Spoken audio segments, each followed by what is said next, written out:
To speak on the topic, we have with us Mr. Abhay Kimatkar, Managing Director of Sciences, as a moderator. In the panelist, we have P. Ravi Kumar, Director Technical, Hyderabad Metropolitan Water Supply and Sewerage Board, Pradipto Sarkar, Director NJS Consultants, and Rahul Narayan, Urban Infrastructure Expert, Amrit City Mission Management Unit, Thrissur Municipal Corporation. Mr. Kimatkar, I hand over the session to you. We are also waiting for Dr. Sultan Singh, Principal Scientist, HAR SAC, and Head GIS Gurugram Metropolitan Development Authority. We are waiting for him to connect. Meanwhile, Mr. Kimatkar, you can move ahead with the panel discussion. Hi, everybody. I welcome you on the panel. Myself, Dr. Abhay Kimatkar. I am MD with Sciences Tech Limited. I would like to thank all who have joined here for this session. This is the last session of this 3-day event. It was really intriguing and insightful for each one of us. I was able to attend some of them. But it was really wonderful to have this session. Thank you so much for giving us this opportunity, HGI. Guys, so let me just introduce the topic, as this is about non-revenue water, and we're trying to understand how geospatial can benefit, to ascertain and identify non-revenue water and to reduce non-revenue water. Over the last 3 days, we have heard a lot of discussions on water-related, water distribution, water resources, and all under the sky. So, as far as NRW goes, it's very, very critical for us. Look at this rapid urbanization. It has become a key thing for us, at least in India.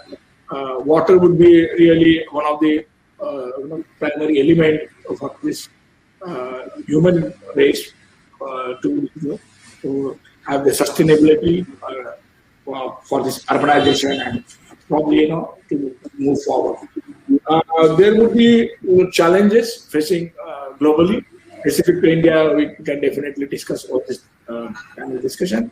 But yeah, water would be really one of the scarcest resource for perhaps, or we need to really see how are we going to conserve it for the people. And this rapid urbanization may have their impacts, and probably we will feel that we need to really conserve it. So coming to the topic, how are we going to use geospatial technology for this identifying NRW and arresting non-revenue water, perhaps reducing that non-revenue water.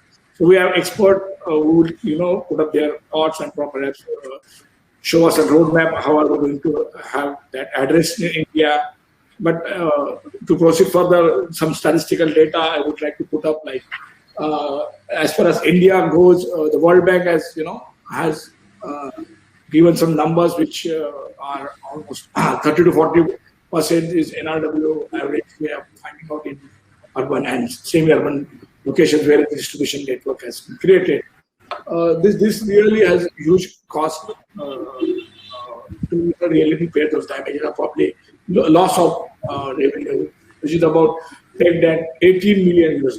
So, and we're almost losing 32 billion cubic meter of water, which is potable water, which has been really processed, and so that is huge loss for us. And then we need to really see how are we going to address that and how are we going to arrest on that. So geospatial will be the key technology, to identify and really address that thing.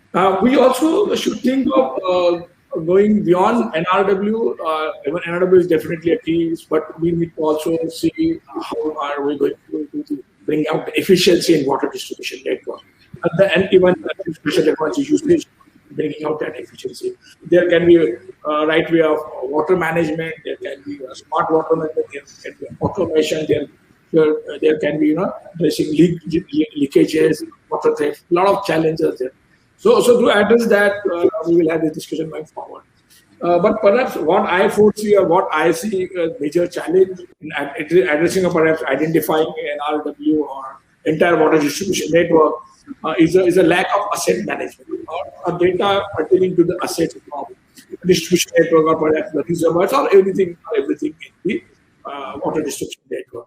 And then, of course, NRW will definitely come in picture when you talk about the distribution network. So there is a transmission, there is from resource side to transmission network, and then entire distribution network. There is again a challenge of intermittent meter water supply, and there is one more big challenge is pressurized equitable water. So that perhaps is big challenge. Gentlemen on the forum will definitely continue on this. So we need to address those. So we are always trying to make a buzzword like 24/7 supply, but we have many challenges. Although people are claiming, but we do not have any. We have a very few the number of fingertips we can count those many water schemes which are 24/7. So we can claim it, but we know that the actual ideal NRW should be 17 to 18 or particular that some cities have 5 to 10%, but those are in the Western world where the ideal situation persists. India has to go a long way. We even have a lot of challenges pertaining to the level of non-revenue water implementation. So we are still at the bottom there. What we see as classification on NRW management assessment matrix, which World Bank has given. So in that, Indian cities, almost all cities are into L1. Perhaps implementation of AMRUT and this Jal Jeevan Mission may have, going towards level 2. And few of those cities definitely doing some great work. Perhaps, but let us take this forward. I would like to propose my first question to the forum is: what are those challenges which they feel are really addressable immediately, and what are the long-term challenges wherein we can see that NRW is getting reduced through geospatial intervention? I would like to request Mr. Ravi Kumar to start with, and then perhaps later. Good evening, everyone. With regard to the NRW project, which our sir was discussing, our Hyderabad Metro Waterworks has been started early, right from 1920. The year 1920, Mokshagundam Vishweshwara started the pipe network during the Nizam period in the Hyderabad, where they have constructed 2 dams, Usman Sagar and Himachal lakes, and later on again from 190 kilometers from Godavari source. There's also a river from near Ramagundam at the border of the Andhra Pradesh, Telangana. We are drawing a 735 MLD. That's 190 kilometers with different stages of pumping.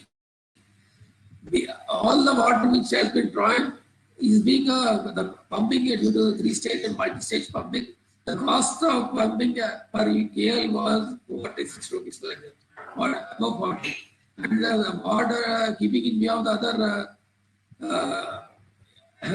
socio-economic conditions for domestic, we give at rate of 10 rupees per K unit, commercial 40, 50, and industrial 140. Cost of acquisition is there. We are focusing on that because our infrastructure is very age-old one. Right from 1930 was developed. And it's around the 35. Earlier we had about 4 years back, it's 40, more than 40% with different measures. Monitoring, we have a SCADA system for all the pumping stations which are coming from Nagarjuna and Krishna. SCADA monitoring, which our head office will be monitoring, online monitoring of the transmission lines.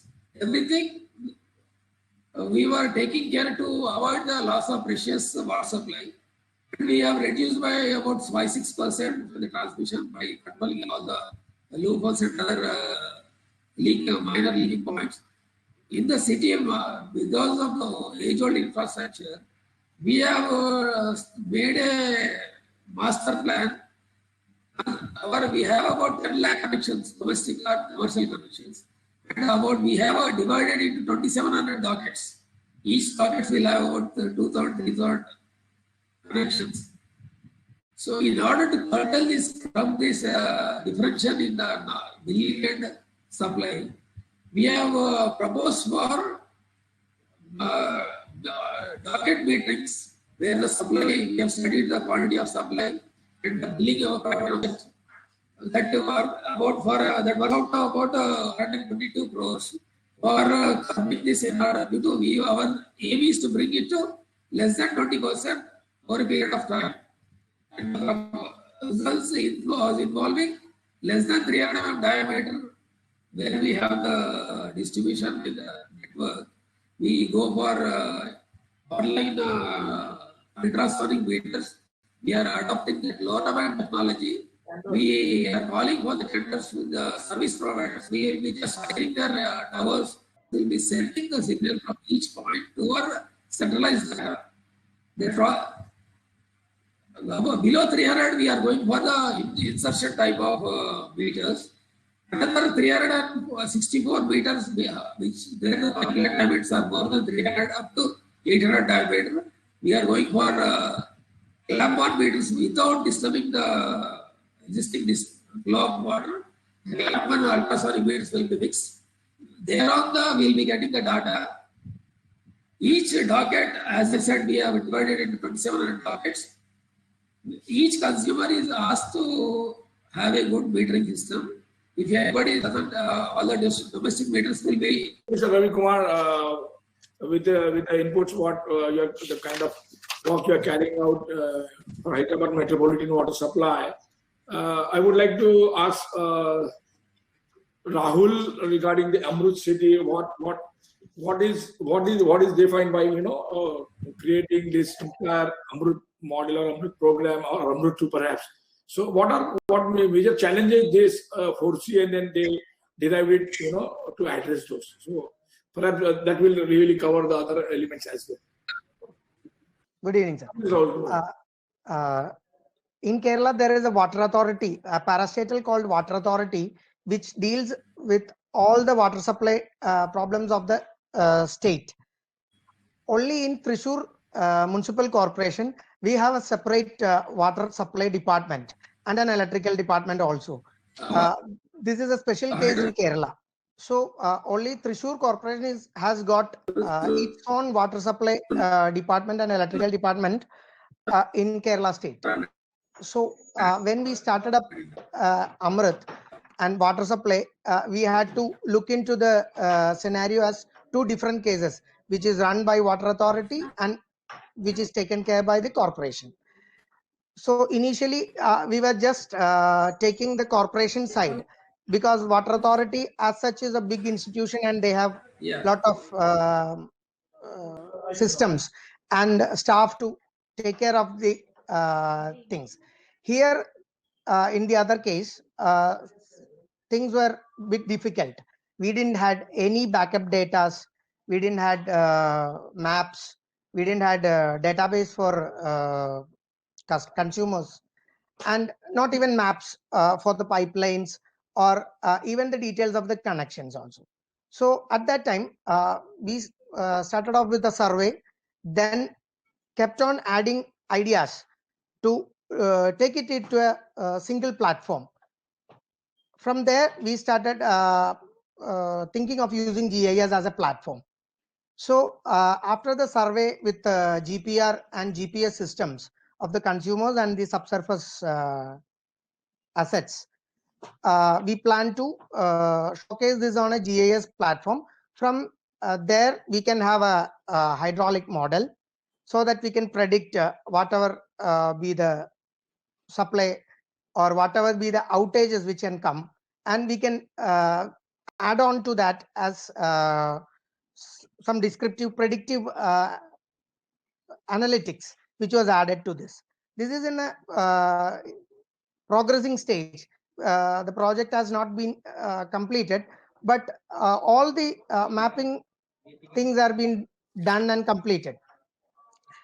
So the major thing was we didn't had any smart meters in the system, and database was not at all updated.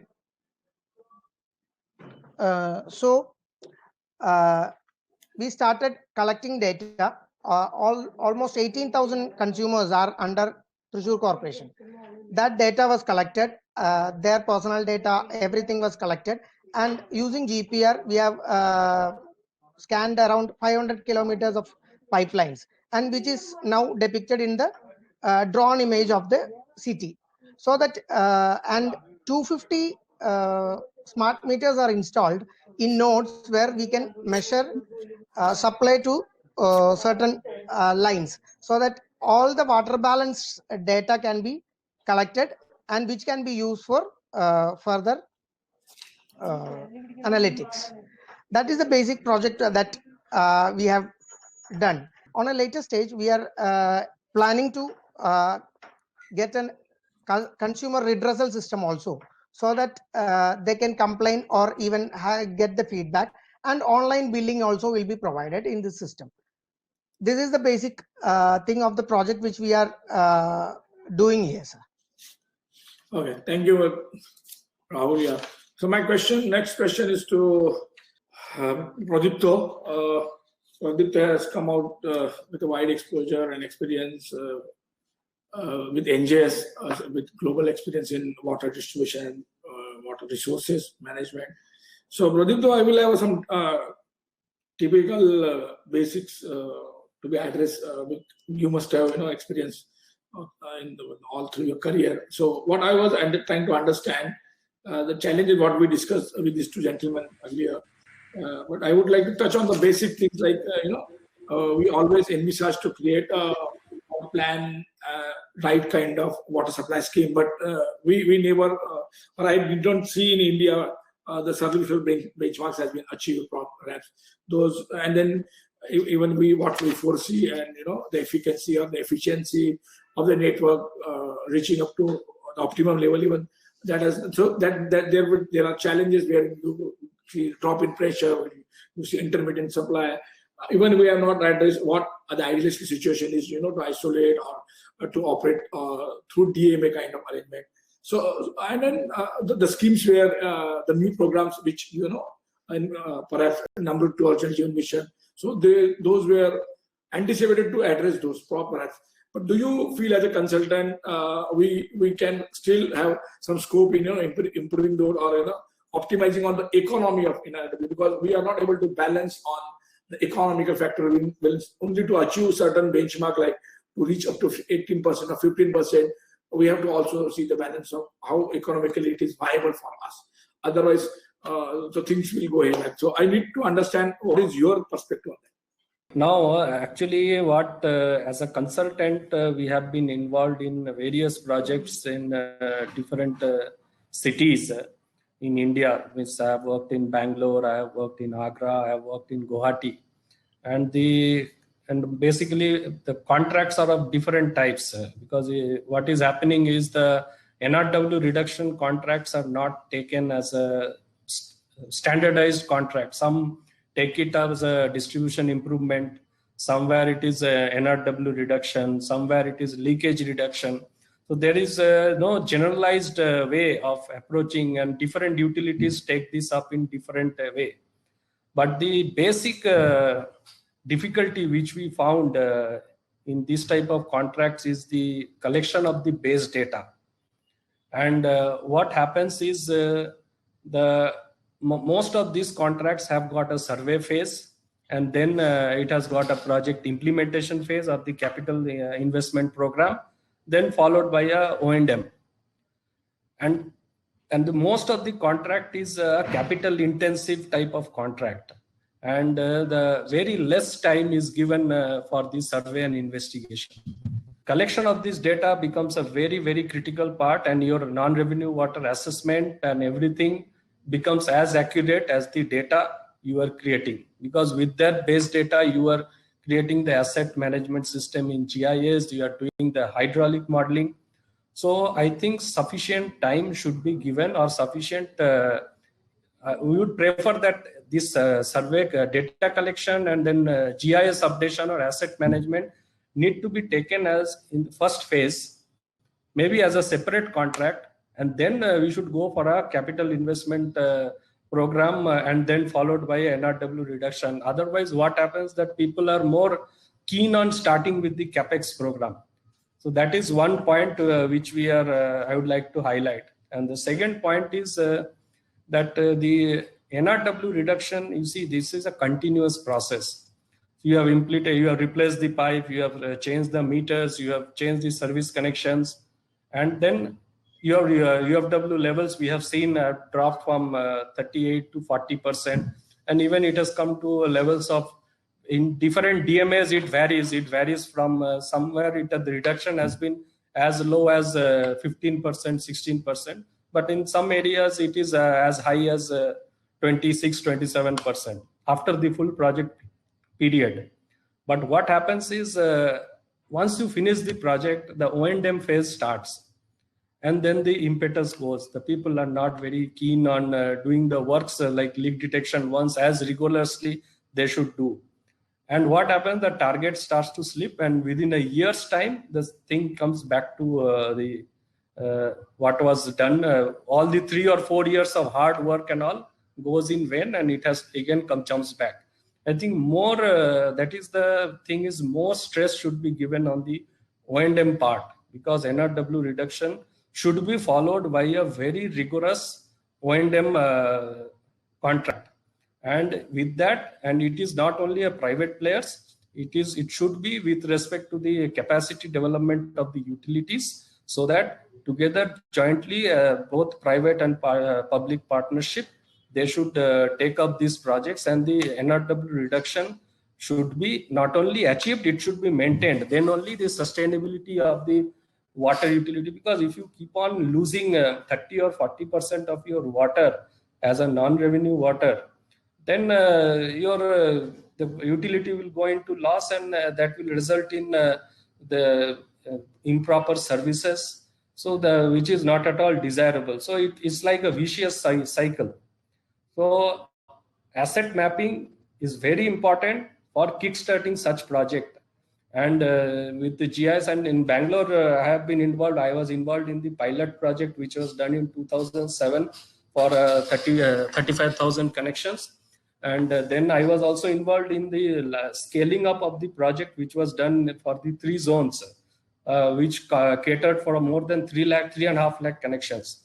And what we found is that for pilot projects, the results were quite good. But when it was scaled up, the results were very difficult to achieve. So for a scaling up contract and for a pilot project, the timelines need to be, because UFW reduction you cannot achieve overnight. First, that 40 to 30% may happen very fast. 30 to 25% will be, it will take longer time. Achieving below 25%, it takes longer time, and it all depends on the how much data, accurate data you are having, how you are capturing the flows and pressures, how your pipes are, condition of pipes, or what extent of asset replacement you are taking up. So all these contribute to the things that how long you can sustain this and reduce the levels. And below 20% achieving and maintaining at that level is a very, and it is a time-taking thing, I think. So that is the reason whenever we are scaling up the contracts, we should have a realistic time frame. The 2 years, 3 years for reduction of UFW from 40% to 15%, 16% is not at all feasible. It is done nowhere in the world. It takes time. So I think that, and what happens, since we are framing this type of contracts and giving such timelines, the contractors are not performing, and they are those projects, they are getting penalties, or they are getting, and they are gradually, we are seeing that there is a loss of interest among the private players. And we are seeing that in NRW reduction projects, we are not getting good response from the bidders. Even in cities like Delhi, even in Bangalore, we are not. Previously, 5 or 6 years before, 7 to 8 companies used to bid. Now we are hardly 1 or 2 bidders are coming for bidding. So I think we need to introspect. This is quite a serious issue, that because NRW and leakage is directly related with health, because with a lot of leakage and all, health, it is directly related to public health. So we should all take it seriously, and we have to boost the lost interest of the private sector and also the public sector in such type of projects, which I am seeing that is gradually slipping. 5 years before, this was a very people were very active on this tip, but recently we are not seeing that much participation from the private sectors in this project, in such type of projects. Yeah, thank you, Pradipto. You rightly said, even I agree on the first point what you raised it. The technology project or technology part of this capital project or EPC project should be removed, and there are two separate projects should be created, because the intervention of technology like the GIS or data capturing or perhaps the asset side and the automation side, which can be really brought in once the project goes live. So if we club those, perhaps more importance goes on to the construction side, because that is the capital one, and if contractor is given a combined charge, more focus goes on to the capital side, and only as a compliance contractor goes for the geospatial intervention or any other for the matter of the SCADA. So that is very key. Even I want to try that point. So policymakers needs to really understand, even they must have thought it, but still wherever the new two or wherever the schemes are getting conceptualized, probably they can see that if they can separate out both the segments, because that will really bring the efficiency what we foresee. Because if right planning is done, right kind of data is captured, probably you solve your 50% of the problem. Of course, that is bound up in how better you plan your scheme and how you implement it. Second thought on that, we may try to achieve NRW, up to a certain extent, but O&M is very key, which you touched on. To have that O&M continue, or perhaps to have the longevity of the scheme, and then you're keeping your costs on that. Perhaps you can make energy audit or whatever, but you need to create an automation or create a such kind of system where it should be on the auto mode. So we need like kind of automation to SCADA, or to even you can bring in the smart water management, which is really the future for NRW reduction as well as water supply schemes in India. Few of those have really been, we were one of the contractors for one of this smart water management program. But I think that is a future for country, and we should really try to see more such projects comes in, and perhaps smart cities would really go with this kind of thing. So again, I would like to ask Pradipto, and of course Mr. Ravi Kumar, he has implemented the SCADA in Hyderabad. So even that, the question goes to you both. What kind of technology and what kind of integration of GIS and perhaps automation into SCADA side bring in right kind of efficiency, and what is the basics for those? Because if we are going in a very preliminary stage, or you're planning on any scheme or any water supply scheme, you need to really reach up to a certain extent. But somewhere those kind of schemes are planned haphazard manner. So probably we need to really reach up to that extent and then go for this. I need your experience in those. So Mr. Ravi Kumar, you can start with, because you have already implemented the SCADA, and you may plan for the smart water management in Hyderabad. It's one of the biggest water supply scheme in the country. So I would like to have your experience on it. Thank you. Later, Mr. Pradipto can join. With regard to implementation of smart water network using the Internet of Things, under the leadership of our managing director, we have started project where we are going to already with the in-house available engineers, we are developing the small programs where we want to go for each with the application of IoT and other things in each area, with regard to transmission, with regard to monitoring of the raw water sources, distribution system, and even for the sewage management also we are proposing some IoT of things where we can foresee the flooding of choking out of pipelines like that. And just for this implementation of the smart technologies, we would like to reduce the burden of the existing workmen or the engineers, to improve the efficiency and to give the more satisfaction to the customers. In the raw water, we will be monitoring the quality. We are proposing to monitor the drawals and the quality of the water. Thereby, accordingly, the treatment plant person, the person at the treatment plant will be notified where he will adjust the parameters for the chemical dose, chlorine, pre-chlorination and post-chlorination aspects. Thereby, we will get a very good quality of water will be distributed into the system. With regard to the operation side in the distribution network, we are going for the level monitoring of reservoirs. Where, by chance, if it is going to overflow, it will be signaled to the concerned person immediately. The transmission person will shut off his wells. Even we are planning to go for the actuators for the valves. Thereby, the manual intervention will be slowly reduced. With regard to tanker filling, we supply about 2,000 to 3,000 tankers per day. Each will be about 5,000 liters, 10,000 liters capacity. We have already we have AVT, automatic tracking system for the tankers. Each tanker filling point 5,000 liters immediately after the delivery of 5,000 liters, automatically the wall is shut off. These small things we are already on the pipeline. And with regard to the sewage system, as we are planning to avoid the flow when the sewage lines get choked due to the abuse of the system or due to dumping of other waste from the customers, whatever thing you decide to take up.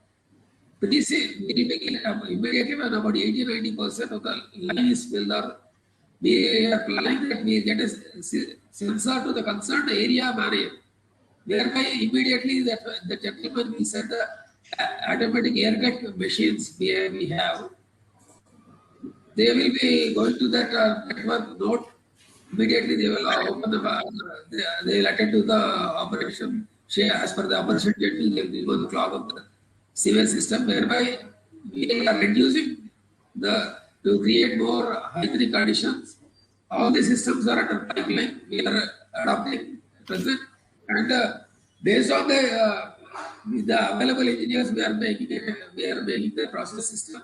Accordingly, once we zero in for the points that we require, for that point, for that area, that points will be calling for the tenders who can provide the service for the Yeah, thank you. I just to add into this, in fact, was just to Pradipto, just to bring this into the efficiency side of all the person doing the NRW.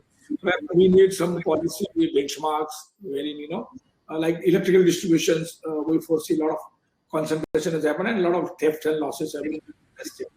So we still need miles to cash to for the water. Whereas the water distribution, because there are various agencies which is carrying out this activity. It is important for fuel be and then somewhere. Yes, we will be a couple of years, all one by one, in the stage. All our IoT systems will be replaced. I think that can be presented over a period of time. Once a couple of years, each area we are going to tackle. All are in the pipeline, and within I think on the maximum within 2 years, maximum we'll try to complete this. Thank you. So, Pradipto, I would need to understand that how you see as a policy change, going forward in the situation what we are in India. How you feel that we should make such kind of two procedures would happen, perhaps. Government will go like the water grids, state water grids, which some of the states have taken up, but not the states like Maharashtra or other states. So we have seen Telangana to make Gujarat at one point in time has really carried out. So they must have benefited out of that. So perhaps those can bring in that kind of efficiency. So are we? So data is again, I'm saying, pretty much required. So and geospatial information very essential for carrying out this. So yeah, your take on that. Yeah, actually, in this regard, I would like to give our Bangalore experience. You see, under the phase 2 of the Bangalore JICA project, we got a UFW SCADA and MIS system installed. Okay, so the 3 zones which was there, which covered around about 3.5 to 4 lakh connections, were divided into more than 100 DMS, and all that asset details were updated in the GIS. Hydraulic model was created, and district meters were installed. Hundreds of district meters were installed, and with GSM chip, and the data from those DMA meters were transferred to the UFW central SCADA. And what we were doing, not only flow, then we installed pressure loggers at various locations in the DMS, at the pressures at the zonal pressure point and the critical pressure points in each DMA. In each DMA, the critical pressure point for knowing if the critical pressure point is having sufficient pressure, then the full DMA will have sufficient water. So that's so the critical pressure point and the zonal pressure point were loggers, data loggers were put, and those data were also coming directly into the central server. And for each DMA, live UFW levels were calculated, and from the GIS and the billing data for each DMS, the consumer numbers were identified, and what is the average domestic consumption per month for commercial, industrial, and all these things were calculated. And UFWs, live UFW figures we get from in this UFW SCADA. So I think such type of solutions we should have, and see how we can even further upgrade on this. And this is giving an indication of which DMA is having high leakages, where to plan your resources for leak detection, or where there are sudden opening of the valves, illegal valve openings, because the valves are suddenly opened because of supply issues and all. Even for customer complaints, because customer complains that there is no water or shoddy water coming. So this type of information gives we can correlate with the customer complaints and what is actually the UFW or leakage levels in each of these DMS. So I think such type of integrated, and this UFW SCADA is linked with GIS. Then for all these electromagnetic meters and the pressure loggers, all are interlinked. And so such type of system, I think we need to develop. And apart from that, all the pumping stations, WTP and all, those are anyhow connected. Those data we are getting. Even here we are getting the water quality parameters also. So the water sampling points, all those are also linked. So such type of solution, I think it will be a good O&M type, from the O&M perspective. Such type of solution which is related with instrumentation, geospatial, and then O&M related solution, I think is we should all apply and take forward going ahead. Yeah, thank you.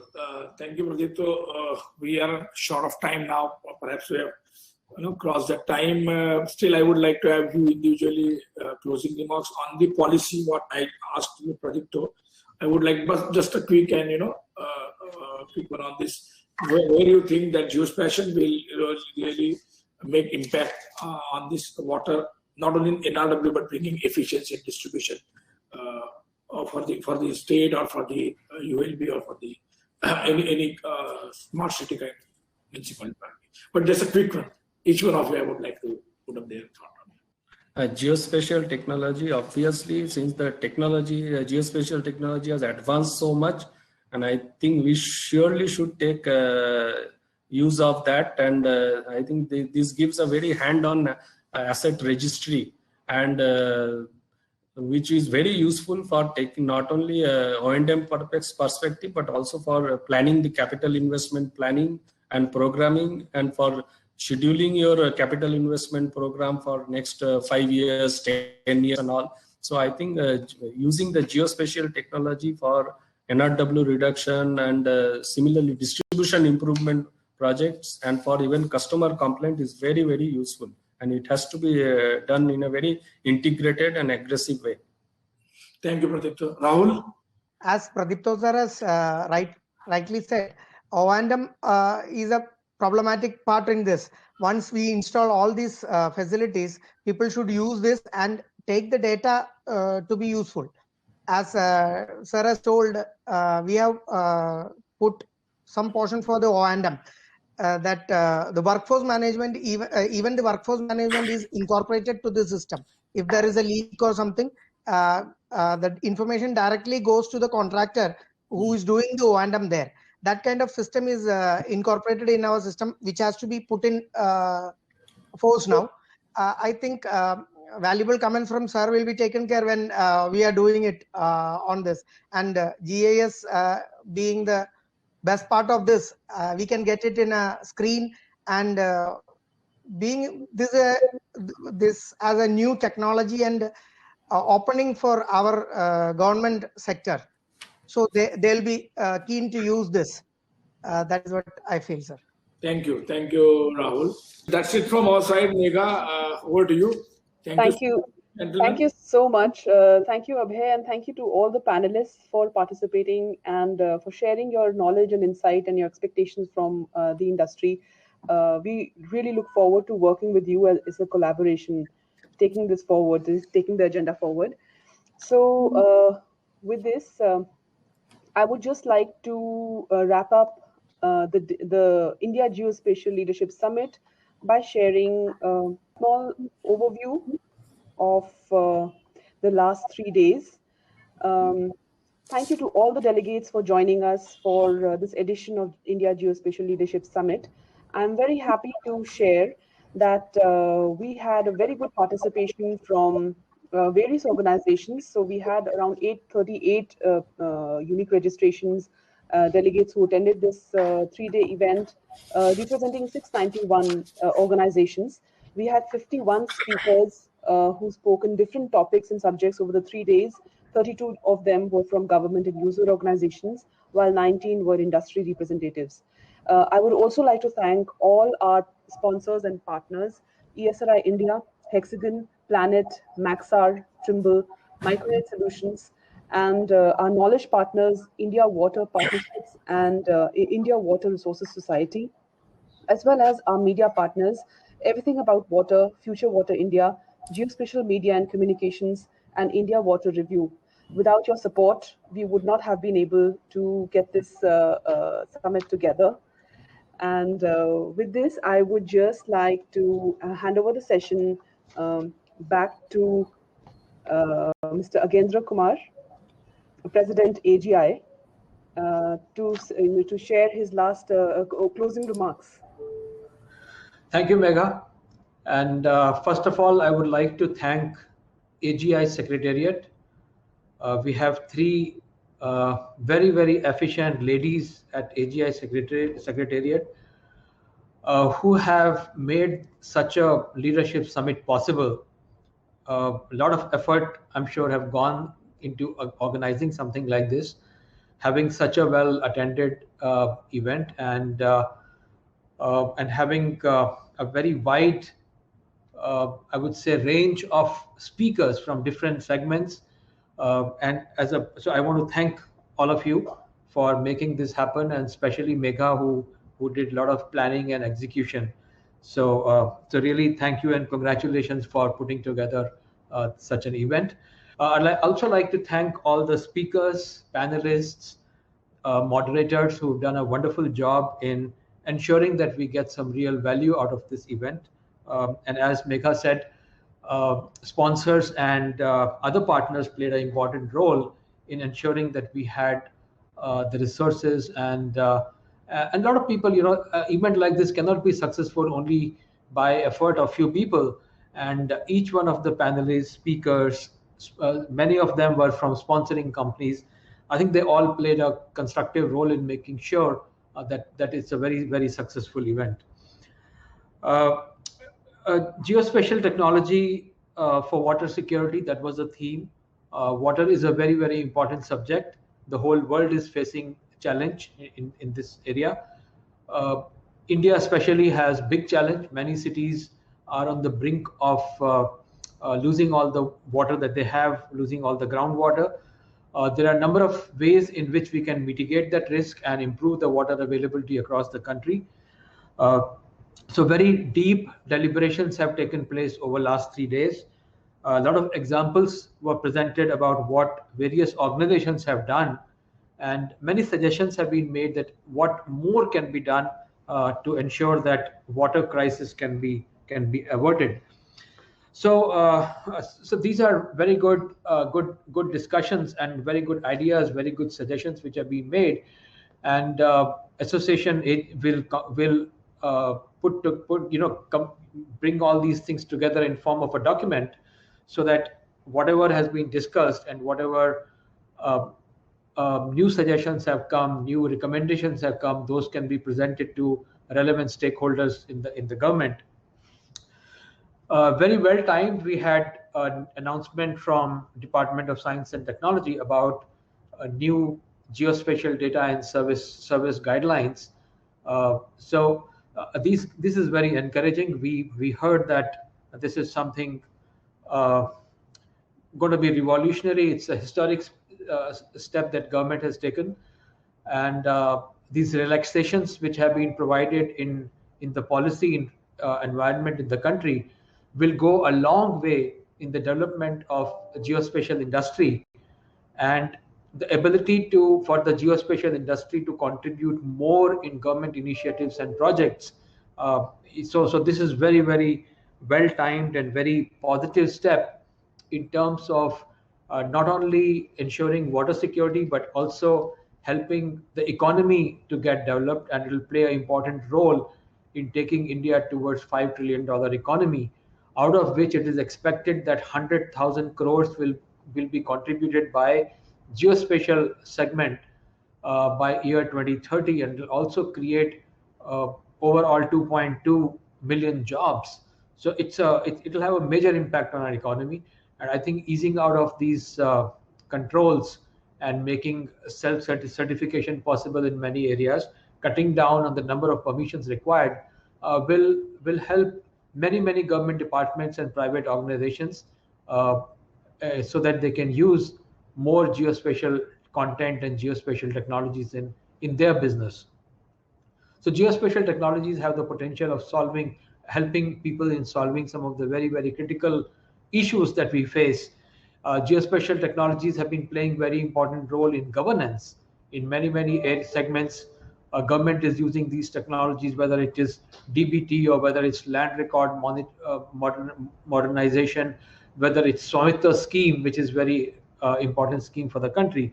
So in all these segments, geospatial technologies continues to play an important role, and I'm sure all of us together, members of industry, user organizations, both in government and private sector, can continue to work together in ensuring that we contribute to the development of national economy, and also contribute in getting more employment opportunities for our people. With this, I would like to once again thank all the participants, speakers, and people who contributed towards success of this event. And with this, we conclude the session. Hopefully, see you next year in a physical event instead of a virtual event. Have a nice evening, and thank you for being with us. Thank you, Gendra. Thank you, everyone. See you next year. Yeah. Thank you. Thank you.